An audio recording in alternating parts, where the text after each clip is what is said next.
नमस्कार, इझी रेसिपीमध्ये तुमचं सर्वांचं स्वागत आहे। आज आपण श्रावण स्पेशल आलूवडीचा वेगळाच प्रकार करून बघणार आहोत। त्यासाठी ही अळूची पानं मी स्वच्छ धुवून घेतल्यात आणि त्यांना आता मी बारीक कापून घेते। मधला हा जो देठ आहे ना तो काढून टाकायचा आहे।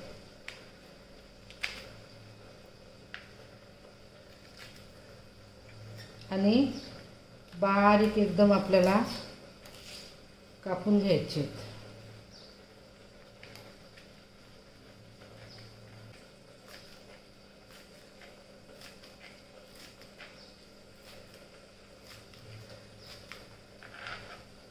चला आता आपण सर्व साहित्य मिक्स करायचं आहे। कापलेली आलूवडीची पानं, आळूची पानं, नंतर 1 वाटी कोथिंबीर घेतले मी, अर्धा वाटी बेसन, कसुरी मेथी आहे ती थोडीशी घेतली मी, 1 चमचा, चांगला सुगंध येण्यासाठी, थोडासा हिंग, आपला घरगुती मसाला, अर्धा चमचा हळद, अर्धा चमचा जिरे पावडर, अर्धा चमचा धना पावडर, चवीनुसार मीठ, लसूण, मिरची आणि अद्रकची पेस्ट घेतले 1 चमचा, गुळाचा पाणी घेतले करून, चिंचेचा कोळ घेतले।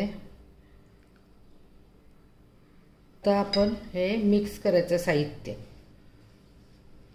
पाणी लागला तरच घ्यायचं आहे, नाही तर घ्यायचं नाही, कारण चिंचेचा कोळ आणि गुळाचं पाणी याच्यात आहेच।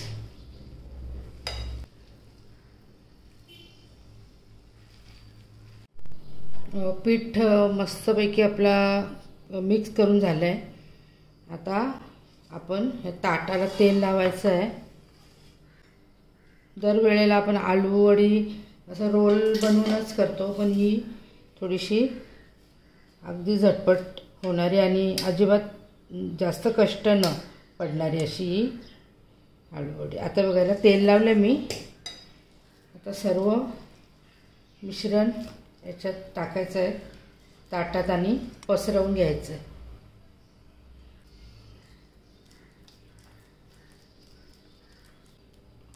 ताट जरा छोटा घेतला का मग ते जाड होतात, कारण जागा अपुरी पडते, आणि असं जरा थोडासा असा मोठा घेतला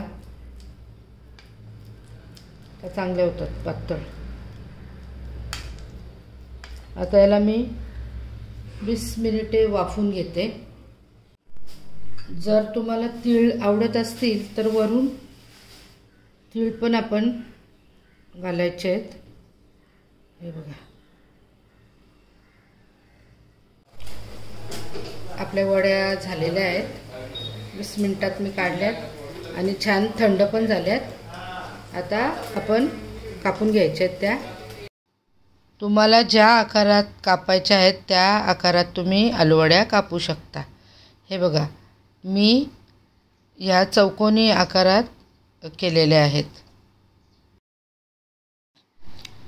आता मी कढई ठेवले गॅसवर आणि आता कढई तापलेली आहे।